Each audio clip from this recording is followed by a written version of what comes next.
Hi மக்களே வணக்கம். இன்றைக்கி பார்த்தீங்கன்னா, விவசாயிகளுக்கு எந்த இடத்துலையுமே ஒரு மரியாதைங்கிறதே கிடையாது. விவசாயம்னா என்ன அந்தளவுக்கு கேவலமான தொழிலா?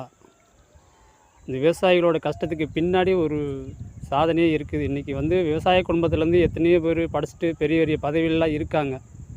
இல்லாமலாம் யாரும் கிடையாது. அதை 10 ரூபாய்க்கு விற்கிற பொருள் 1 ரூபாய்க்கு விற்றாலும் 2 ரூபாய்க்கு விற்றாலும் அதிலேருந்து வரக்கூடிய வருமானத்தை வச்சு தான் நாங்கள் நம்ம படிக்காட்டி நம்ம பிள்ளைகள் படிக்கணும் அப்படிங்கிற ஒரு முயற்சியில் தான் எல்லாமே நாங்களும் பண்ணிகிட்ருக்கோம். எல்லாருமே படிச்சுட்டு இதே மாதிரி பெரிய பெரிய உத்தியோகத்துக்கு வேலைக்கே போயிட்டு இருந்தீங்கன்னா கடைசியில் இந்த விவசாயத்தை யார் தான் பார்க்குறது? இல்லை விவசாயம் பண்ணுறவங்களுக்காவது ஒரு ஆதரவு இருக்கான்னு பார்த்தீங்கன்னாக்கா இல்லை, சுத்தமாகவே இல்லை. ஒரு ரெஸ்பான்ஸுங்கிறதே கிடையாது.